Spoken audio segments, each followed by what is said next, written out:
Guys, nagluluto po ako ng noodles na may pechay. At ito ay lalagyan ko ng itlog. Parang yan ang gusto kong kainin eh. Kaya mabuti may nabili akong pechay sa tindahan doon sa aking hipag. Ito. Saka yung 3 itlog dito. Yan. 3 itlog lang ang aking ilagay siguro. Yan ako kung pwede pang baka sumobra naman pag marami.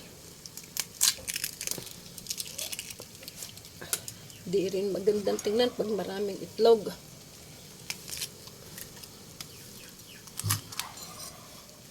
Yan, 3 ang aking ilalagay.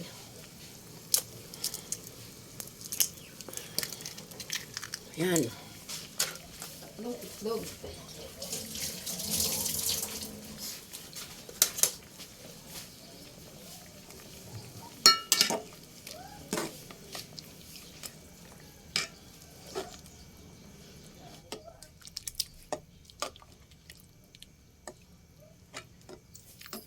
Tama po, 3 lang po ang aking nilagay. Marami pa ritong natira. 2, 4, 6, 8 pa na itlog. Yan.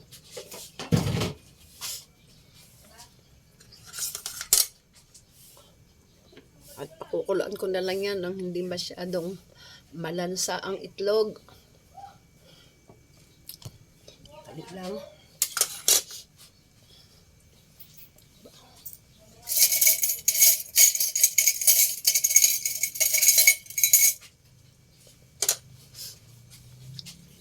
Titikman ko po saglit.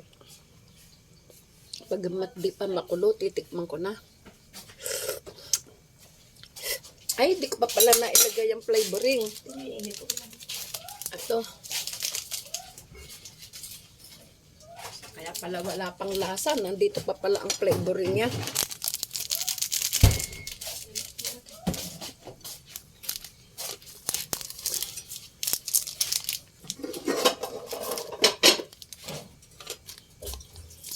Siya nga pala ang ginamit ko, Lucky Me Beef. Hindi ito sponsor ng Lucky Me Beef. Yan. Pag gulay po kasi yan, Lucky Me Beef ang aking nilalagay. Pwede din yan sa patola. Yung kanyang luto. Pwede sa patola, sa repolyo. Yan, pwede din po yung sa ganyang luto. Hindi na kailangang igisa. Yan, nilagay ko na ang flavor niya.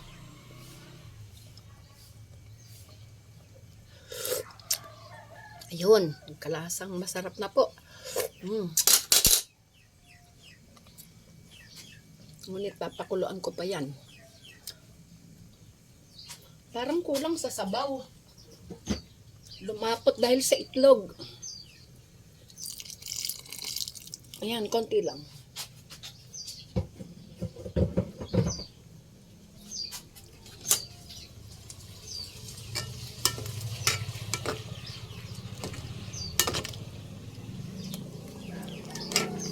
Ayan po guys. Isang kulo pa.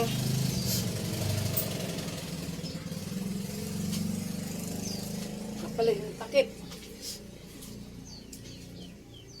Ko muna rito. Yan o. Kaya matagal kumulo dahil di ko tinakpan.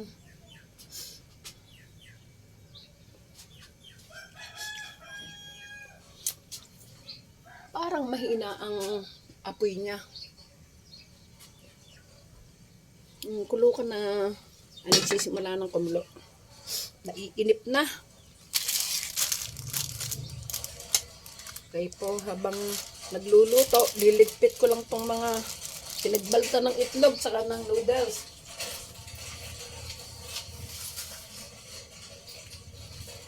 At bubuksan ko na muli. Ayan, oh, pwede na yan. Ma-overcook na ang pechay. Saka yung noodles, masyadong lalata pag overcook. Okay na po yan. Sarap ko ng gatong. Okay po. Maraming salamat po sa nanonood ng aking mga video. Sa hindi nag-skip ng ads. Sa nagla-like or heart. Sa nagko-comment. Sa nakakarating hanggang sa dulo. Ganon din po ang gagawin ko sa inyo. Panonoorin ko hanggang kaya ko at hindi ko skip ang ads. Ganon po yun guys. Maraming salamat. Paalam.